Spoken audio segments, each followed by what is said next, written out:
بسم اللہ الرحمن الرحیم۔ شروع اللہ کے نام سے جو بڑا مہربان نہایت رحم والا ہے۔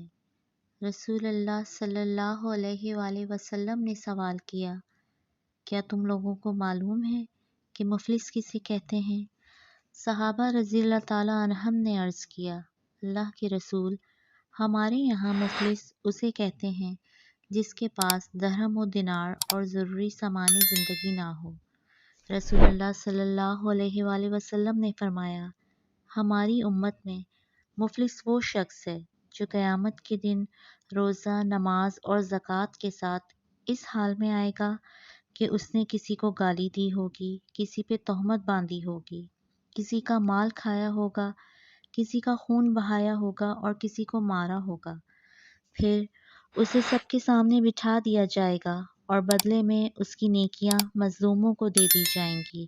پھر اگر اس کے ظلموں کا بدلہ پورا ہونے سے پہلے اس کی نیکیاں ختم ہو جائیں گی تو مظلوموں کے گناہ لے کر اس پر رکھ دیے جائیں گے اور اسے جہنم میں ڈال دیا جائے گا۔